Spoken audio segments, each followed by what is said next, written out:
ഉടമ്പടി എന്ന് പറയുന്നത് ഭൗതികമായ ഭാഷയിൽ പറഞ്ഞാൽ സീറോ ക്യാപിറ്റലിൽ വർക്ക് ചെയ്യുന്ന ഒരു പദ്ധതിയാണ്. നമുക്കൊരു ബിസിനസ് ചെയ്യണമെങ്കിലും ജോലി വേണമെങ്കിലും നമ്മുടെ കയ്യിൽ ഭൗതികമായ ആസ്തികളുണ്ടാകണം. ഉടമ്പടി പ്രകാരം നമ്മൾ ദൈവത്തിൻ്റെ ആസ്തികളിലെ ചിലപ്പോൾ ദൈവത്തിൻ്റെ ആസ്തികളിൽ മാത്രം ആശ്രയിച്ചും ഉടമ്പടി നമുക്ക് വിജയിപ്പിച്ചെടുക്കാൻ പറ്റും. ഞാൻ ഇങ്ങനെ ആമുഖമായിട്ട് എന്താ ഇങ്ങനെ പറഞ്ഞതെന്ന് വെച്ച് കഴിഞ്ഞാൽ, നിങ്ങൾ ആവലാതിപ്പെടേണ്ട ഒരു കാര്യമില്ല. നമ്മുടെ കൗണ്ടർ പാർട്ട് നമ്മൾ ഇൻറ്ററാക്ട് ചെയ്യുന്ന വ്യക്തി ദൈവമായതുകൊണ്ട് ദൈവത്തിൻ്റെ കപ്പാസിറ്റിയിലാണ് നമ്മൾ ഉടമ്പടി ആശ്രയിക്കുന്നത്. അപ്പോൾ ദൈവത്തിൻ്റെ കപ്പാസിറ്റിയിൽ നമ്മൾ ഡ്രോ ചെയ്യണമെന്നുണ്ടെങ്കിൽ നമുക്ക് വളരെ ട്രഡീഷണൽ ആയിട്ടുള്ള കുറച്ച് കാര്യങ്ങൾ ആണ് വേണ്ടത്. ട്രഡീഷണലായിട്ട് ദൈവമായിട്ട് ഇൻട്രാക്ട് ചെയ്യാനായിട്ടുള്ള കാര്യങ്ങളിലൊന്ന് വിശ്വസ്തതയാണ്. ദൈവം ഓർക്കുന്നത് വിശ്വസ്തതയാണ്. അപ്പം നിസ്സാര കാര്യമല്ല വിശ്വസ്തത എന്ന് പറയുന്നത്. ഇപ്പം പ്രവാചകന്മാരുടെയൊക്കെ പ്രാർത്ഥന പരിശോധിച്ചാൽ പ്രവാചകന്മാർ ദൈവത്തോട് പറയുന്നത് എന്താ, എൻ്റെ പൂർവ്വകാലങ്ങളിലുള്ള അങ്ങയോടുള്ള വിശ്വസ്തത അങ്ങ് ഓർക്കണമേ. അത് വല്ലാത്ത പ്രാർത്ഥനയാണ്. ഒരു പ്രാർത്ഥന ദൈവം സ്വീകരിക്കണമെങ്കിൽ അതിൻ്റെ ബേസ്മെൻറ്റിൽ വിശ്വസ്തത, എൻ്റെ വിശ്വാസത്തെ ഓർക്കണമേ എന്നല്ല പ്രാർത്ഥിക്കണത്. നമുക്ക് വചനം എടുക്കാം. ശ്രുതികടെ ഹല്ലേലൂയ.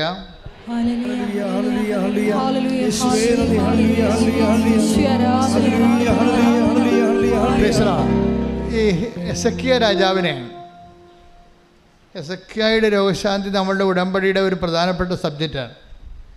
നിങ്ങൾ ഉടമ്പടിയുടെ പഴയ പുസ്തകം ആണ് കയ്യിലിരിക്കണമെങ്കിൽ അതിലുണ്ട്.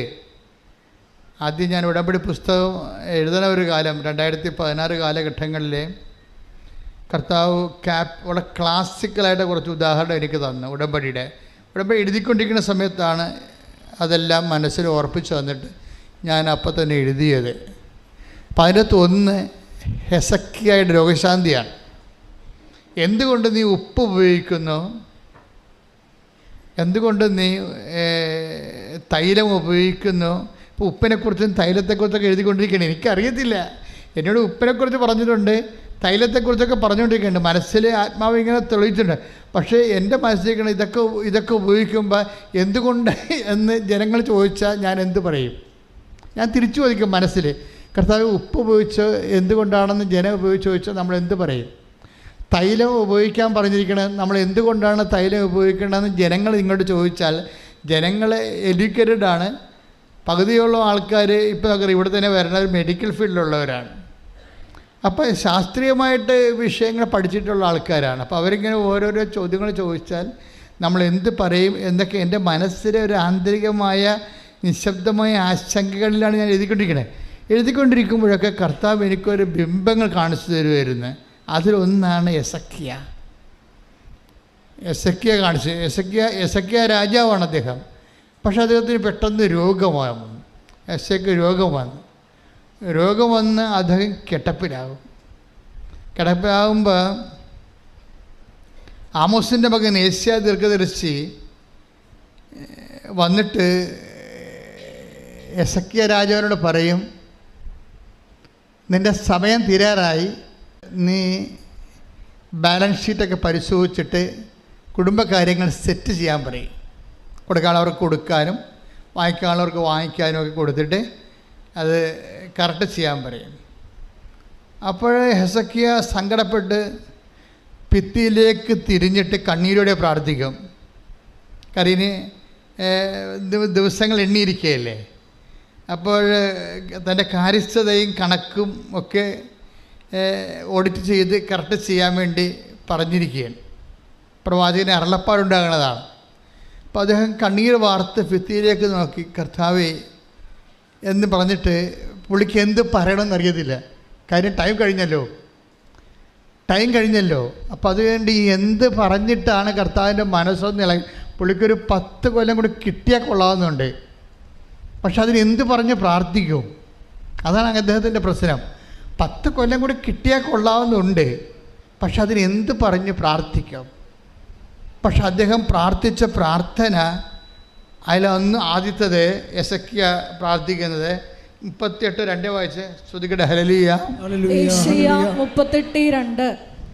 ഹെസക്കിയാ ചുമരിൻ്റെ നേരെ തിരിഞ്ഞ് കർത്താവിനോട് പ്രാർത്ഥിച്ചു, കർത്താവേ, ഞാൻ വിശ്വസ്തയോടും പൂർണ്ണ ഹൃദയത്തോടും കൂടെ അങ്ങയുടെ മുൻപിൽ വ്യാപരിച്ചുവെന്നും അങ്ങേക്ക് പ്രീതികരമായത് എപ്പോഴും അനുവർത്തിച്ചുവെന്നും അങ്ങ് ഇപ്പോൾ അനുസ്മരിക്കണമേ.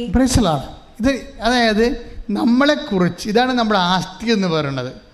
നമ്മളെക്കുറിച്ച് അത്യാഹിത കഥ. ഇപ്പോൾ അദ്ദേഹത്തിന് ആയുസിൻ്റെ പ്രശ്നമാണ്, നമുക്ക് ജോലിയുടെ പ്രശ്നമാകാം, ചിലപ്പോൾ വീടിൻ്റെ പ്രശ്നമാകാം, ചിലപ്പോൾ വിവാഹത്തിൻ്റെ പ്രശ്നമാകാം, ഇപ്പം നമുക്ക് വേറെ പ്രശ്നങ്ങളാകാം. പക്ഷെ നമ്മൾ ദൈവതിരുസന്നിധിയിൽ ആസ്തികളെ ഡ്രോ ചെയ്യുന്നതിന് ആദ്യം പ്രാർത്ഥിക്കേണ്ട പ്രാർത്ഥനയുടെ ഒരു രൂപമാണിത്. എന്താണ് പറയണത്? 38:2 യെശയ്യാ ചുമരിൻ്റെ നേരെ തിരിഞ്ഞ് കർത്താവിനോട് പ്രാർത്ഥിച്ചു. എന്താ പ്രാർത്ഥിച്ചത്? കർത്താവേ, ഞാൻ വിശ്വസ്തയോടും. ഒന്നാമത്തെ കാര്യം എന്താണ്? വിശ്വസ്തത. രണ്ടാമത്തെ കാര്യം വിശ്വസ്തയോടും, അതുപോലെ തന്നെ പൂർണ്ണ ഹൃദയത്തോടും കൂടെ. ഇത് രണ്ടും പ്രധാനപ്പെട്ട വിഷയമാണ്. ഉടമ്പടി പെട്ടെന്ന് കത്താനുള്ള നമ്മൾക്ക് ക്രമീകരിക്കാനുള്ള 2 കാര്യങ്ങളാണ്. ഒന്ന് വിശ്വസ്തത, രണ്ടാമത്തത് ഹൃദയത്തിൻ്റെ പൂർണ്ണത. നമ്മളൊരു ഹാഫ് മൈൻഡായിട്ട് ചില ആൾക്കാർ ചെയ്യും. ആ ചെയ്യുമ്പോൾ അറിയാൻ പറ്റും. ദൈവത്തിന് ഹാഫ് മൈൻഡായിട്ട് ചെയ്യണത് കായൻ്റെ ബലി പോലെ റിജക്റ്റ് ചെയ്യപ്പെടാൻ സാധ്യതയുണ്ട്. നിങ്ങൾ ഈ മാതപ്പിന് പിടിച്ച പോലെ 2 പത്രം ആർക്ക് കൊടുക്കാനാണ്, എപ്പോൾ കൊടുക്കും, ഏത് ആശുപത്രി പോകാനാണ്, അവർ വല്ലതും പറയുക, ഇങ്ങനെയൊക്കെ പിച്ചുമ്പയും പറഞ്ഞ് പ്രാന്തികളെപ്പോലെ പ്രേക്ഷിത പ്രവർത്തനം ചെയ്യത്തില്ലേ? ഹാഫ് മൈൻഡാണത്. അത് കായൻ്റെ ബലി പോലെ റിജക്റ്റഡ് ആവും. കാര്യം നിങ്ങളുടെ ഈ കാട്ടിക്കൂടൽ കൊണ്ട് ദൈവത്തിന് പ്രത്യേകിച്ച് കാര്യങ്ങളൊന്നുമില്ല. ദൈവം നോക്കണത് നിങ്ങൾ ഫിഡേലാണോ എന്ന് നോക്കും. ഈ ചെയ്യുന്ന ആളിനെ എന്ത് ചെയ്തു എന്നല്ല. നമ്മളെപ്പോഴും അച്ഛൻ നിങ്ങളോട് പറഞ്ഞിരിക്കുന്ന വിഷയമുണ്ട്. എന്താണ്? എന്ത് ചെയ്തു എന്നതിനേക്കാൾ ഉപരി എന്ത് സ്പിരിറ്റ് കൊണ്ട് ചെയ്തു എന്നാണ്. അത് എപ്പോഴും ദൈവത്തിൻ്റെ തിരുസേന വരുമ്പോൾ നമ്മൾ എന്ത് ചെയ്തു എന്നല്ല പ്രശ്നം. അത് ചെയ്തപ്പോൾ വാട്ട് സ്പിരിറ്റ് ലീഡ്സ് യു. കർത്താവും വന്നപ്പോൾ ചോദിച്ച ചോദ്യം അതാണ്. അങ്ങനെ ചെയ്തപ്പോൾ എന്തരൂപിയാണ് നിങ്ങളെ നയിച്ചത്? അത് ഭയങ്കര സീരിയസ് വിഷയമാണ്.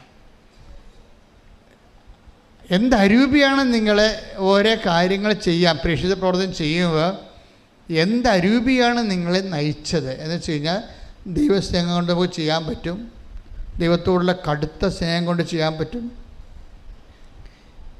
വല്ലപാടും ചെയ്ത് ഒപ്പിച്ചിട്ട് വിസ പ്രോസസ്സിങ് ത്വരിതപ്പെടുത്താൻ വേണ്ടി ചെയ്യാം. എന്ത് മണ്ണാങ്കട്ടയാലും ശരി മാങ്ങാത്തൊരിയാലും ചെയ്ത് തുരച്ചേക്കാമെന്ന് പറഞ്ഞുകൊണ്ട് 5 കെട്ട് പത്രത്തിന് 50 കെട്ട് പത്രം മേടിച്ച് കൊണ്ടേ ഒപ്പിക്കും. ചിലപ്പോൾ നിങ്ങൾ 50 കെട്ട് പത്രമായിരിക്കും മേടിച്ച് കൊടുക്കണത്. എന്താ ഉദ്ദേശിക്കണത്? ദൈവത്തിന് എന്നാ പ്രസാദമാണോ ഉണ്ടാകാൻ പോണത്, എന്തെങ്കിലും ചെയ്തായാലും ശരി നമ്മുടെ കാര്യം വസ്തു വിറ്റ് കിട്ടിയാൽ മതി എന്ന്. അതാണ് വാട്ട് സ്പിരിറ്റ് ലീഡ്സ് യു. അവിടെ പ്രോബ്ലം ഇതാണ്. ചിലപ്പോൾ ഒരു ദിവസം, ഇപ്പോൾ കഴിഞ്ഞ ദിവസത്തെ ഒരു സാക്ഷ്യം നമ്മൾ ഞെട്ടിച്ച് കളഞ്ഞത്, ഒരു ഗർഭിണി ചേച്ചി 10 കിലോമീറ്റർ സഞ്ചരിച്ച് കൊണ്ടൊരു പത്രം കൊടുക്കാൻ പോയി ഒരു വീട്ടിൽ. അവർക്കിത് ആവശ്യമാണ്, അവർ ദൈവത്തിലേക്ക് വരണം. അതെന്ത് രൂപയാണത്? ഗർഭിണിക്ക് നടക്കാൻ തന്നെ പാടാണ്. ഗർഭിണി ചേച്ചി ഒരു പത്രം കൊടുക്കാൻ വേണ്ടി 10 കിലോമീറ്റർ സഞ്ചരിച്ച് പോയിരിക്കുകയാണ്. എന്താണ്? ആ വീട്ടിൽ ഇത് കൊടുക്കണം. എന്താണ്? അവർ കർത്താവിനെ അറിയണം. അതെന്തരൂപിയാണ്? ദൈവസ്നേഹമാണ്. അതാ പ്രശ്നം.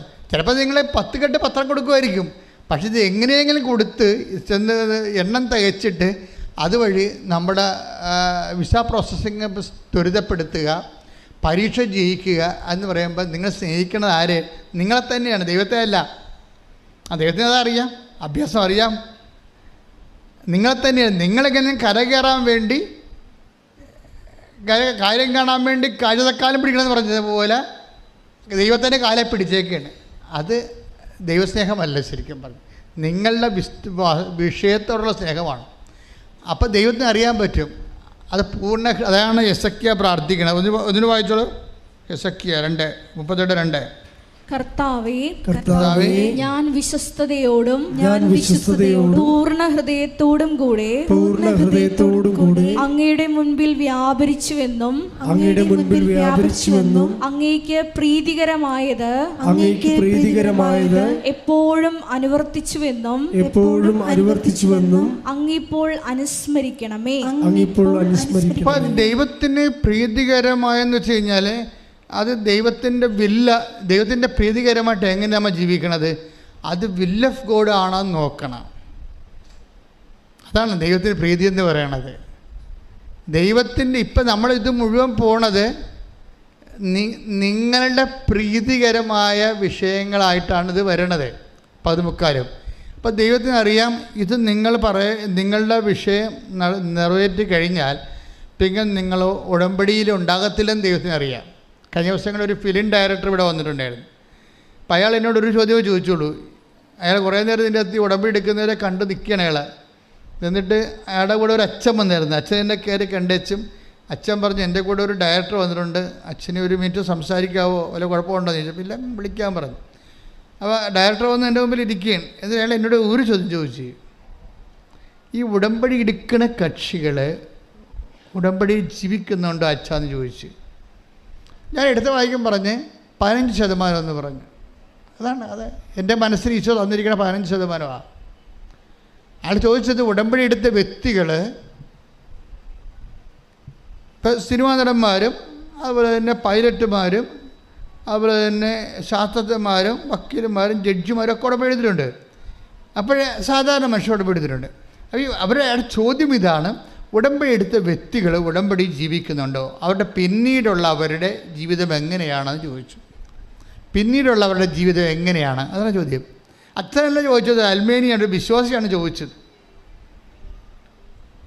അപ്പം ഞാൻ എടുത്ത വായിക്കുക, ഞാൻ ചിന്തിച്ചല്ല മറുപടി പറഞ്ഞു, എടുത്ത കാര്യം എനിക്ക് റെഡിമെയ്ഡ് ആൻസർ അതിനതുണ്ട്. ഞാൻ പറഞ്ഞു 15% ഉടമ്പടി ജീവിക്കുന്നുണ്ട്, ബാക്കി 80% പോക്കാണെന്ന് പറഞ്ഞു. 85% സംബന്ധിച്ചിടത്തോളം അപ്പോഴുള്ള ഉടമ്പടിയും അപ്പോഴുള്ള പ്രാർത്ഥനയും അതിൻ്റെ ഒരു കാര്യം കാണലും കണ്ടു കഴിഞ്ഞാൽ പിന്നെ അവർ പഴയ അവരുടെ ജീവിതത്തിലേക്ക് പോകും തിരിച്ച്. ഇത് ദൈവത്തിന് അറിയാം, ദൈവത്തിന് അറിയാതെ.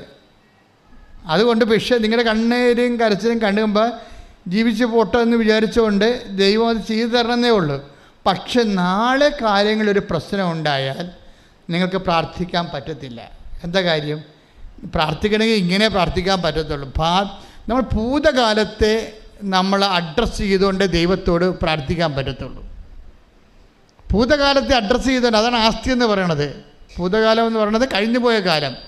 കഴിഞ്ഞുപോയ കാലത്തെ അഡ്രസ്സ് ചെയ്യുമ്പോൾ അത് വളരെ വളരെ ഈഡിറ്റതായിരിക്കണം. ഇപ്പോൾ യെസക്കിയ എന്താ പ്രാർത്ഥിക്കണത്?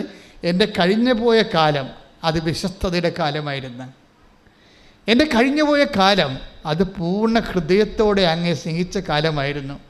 അത് നീ ഇപ്പോൾ ഓർക്കണം, വർത്തമാന കാലത്ത് ഓർക്കണം. ദൈവം വർത്തമാന കാലത്ത് ഓർക്കേണ്ടത് ഭൂതകാലത്തെ വിശ്വസ്തതയാണ്.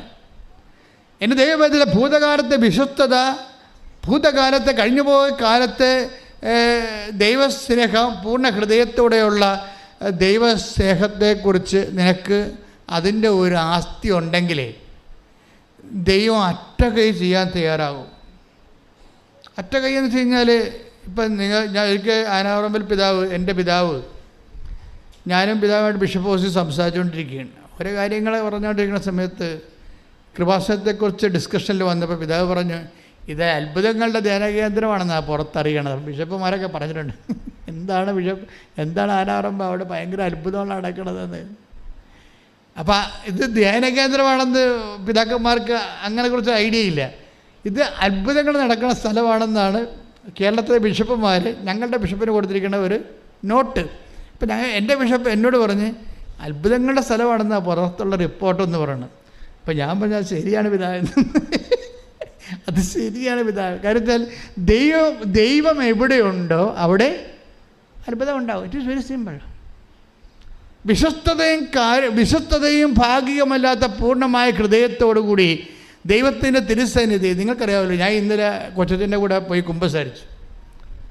അപ്പോൾ എനിക്ക് കുറച്ച് ദിവസമായിട്ട് തോന്നിയപ്പോൾ ഒരു ദിവസം ഇങ്ങനെ വന്നപ്പോൾ എനിക്ക് തോന്നി, ഞാനങ്ങനെ രാവിലെ എഴുന്നേറ്റ് വരുമ്പോൾ ഞാനൊരു അപേക്ഷയൊക്കെ പിടിച്ച് മാതാവിൻ്റെ മുമ്പിൽ നിൽക്കണം. സ്വപ്നമാണേ, ഒരു അപേക്ഷയൊക്കെ പിടിച്ച്, നിങ്ങളുടെ അപേക്ഷയാണ്, നിങ്ങൾക്ക് വേണ്ടി ഞാനിങ്ങനെ മാതാവിൻ്റെ മുമ്പിൽ നിൽക്കണ സമയത്ത്, പക്ഷെ മാതാവിൻ്റെ ഈ രൂപക്കൂടി ഔസേപ്പിതാവ് ഇതേ കളറിൽ തന്നെ ഉണ്ട്.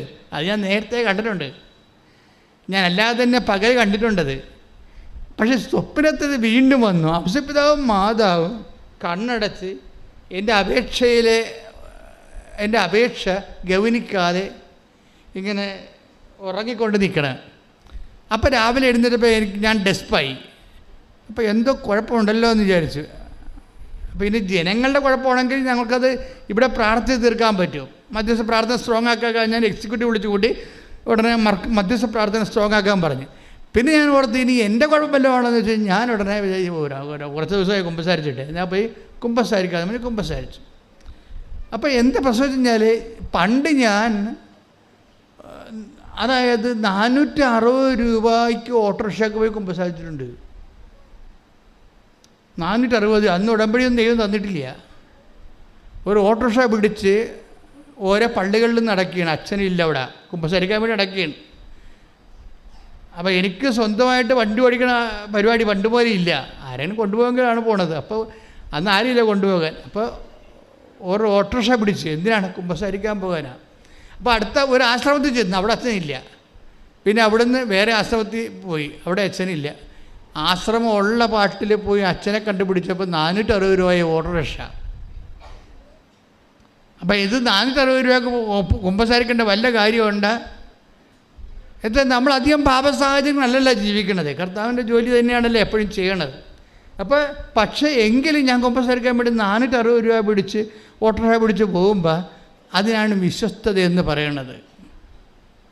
അതിനാണ് അമ്മമാല പ്രത്യക്ഷപ്പെട്ടിട്ടുണ്ടെങ്കിലേ അതിന് കാരണങ്ങളുണ്ട്. അതിൻ്റെ ഒരു കാരണമെന്ന് വെച്ച് കഴിഞ്ഞാൽ, ഇപ്പോൾ ദുരന്തമുണ്ടാകാം. ഇപ്പം ഞാൻ കഴിഞ്ഞ ദിവസം ക്ലീനേഴ്സോട് സംസാരിക്കുകയായിരുന്നു.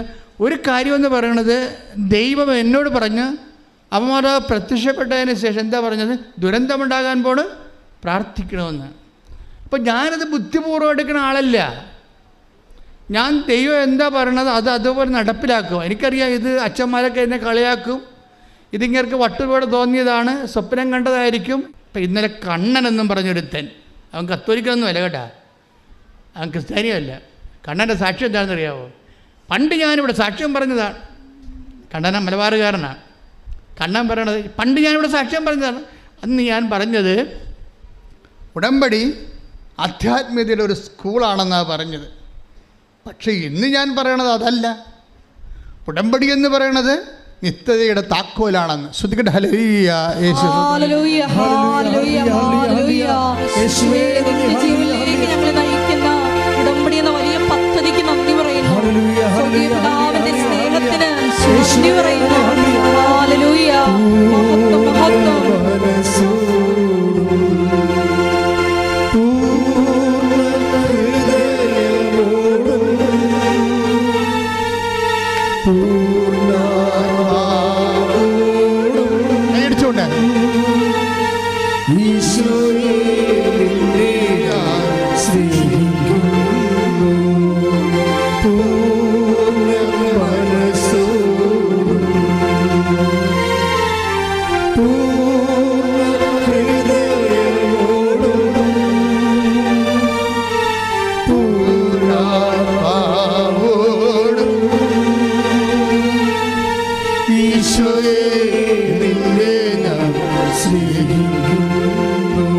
കൈ നെഞ്ചത്ത് വെച്ചുകൊണ്ട് സന്തോഷത്തോടെ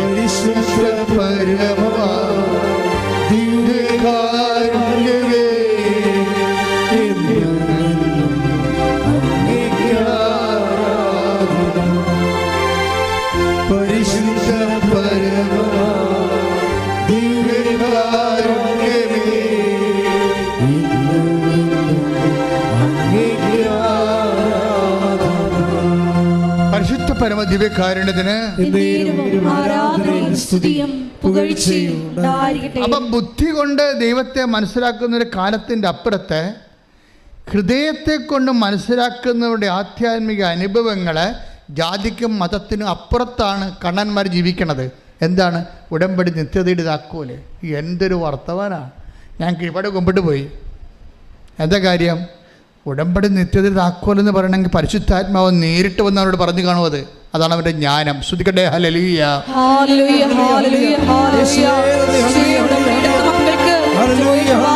പുസ്തകത്തിൽ പറയുന്നത് പോലെ ആത്മാവിന്റെ വലിയ വെളിപ്പെടുത്തലുകൾ നൽകുന്നതിന് നന്ദി പറയുന്നു. ഹല്ലേലൂയ. ആരാധന. ഹല്ലേലൂയ.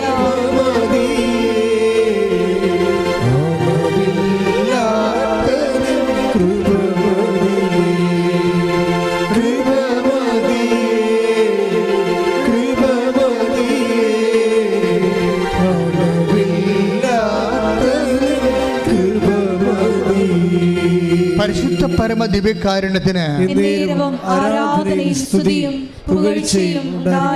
എൻ്റെ മക്കളെ, അച്ഛൻ പറഞ്ഞു വരണത് എന്താണെന്ന് അറിയാമോ? ഇതിന് ആസ്തി ഭദ്രതയെക്കുറിച്ചാണ് പറയണത്. അത് നിങ്ങൾക്ക് അതായത് ദൈവസ്നേഹ, ദൈവത്തോടുള്ള ആർദ്രമായ, ദൈവത്തിന് വേണ്ടി ജീവിക്കണം. ദൈവത്തിന് വേണ്ടി ജീവിക്കണം. അപ്പം ദൈവത്തിന് വേണ്ടി ജീവിക്കണമെന്ന് തോന്നുകയാണെങ്കിൽ ദൈവത്തിനോട് അത്രയും ഒരു സ്നേഹം ഉണ്ടാകണം. എൻ്റെ മക്കളെ, നിങ്ങൾ തിരികത്തിക്കത്തില്ല. പച്ചത്തിരും നിരക്കത്തിരും കത്തിക്കുമ്പോൾ എൻ്റെ വീട്, എൻ്റെ വിഭാഗം, എൻ്റെ മക്കൾ അല്ലോ. എൻ്റെ ദൈവമേ, നിൻ്റെ രാജ്യം വരണമേ, നിൻ്റെ തിരുമന സ്വർഗത്തിലെ പോലെ ഭൂമിയിലുമാകണമേ, നിനക്ക് വേണ്ടി ജീവിക്കാൻ സ്വർഗത്തിൻ്റെ ഉപകരണമാക്കണമേ. ശ്രദ്ധിക്കട്ടെ. ഹല്ലേലൂയ. ഹല്ലേലൂയ. ഹല്ലേലൂയ. മരിയയുടെ ഉടമ്പടി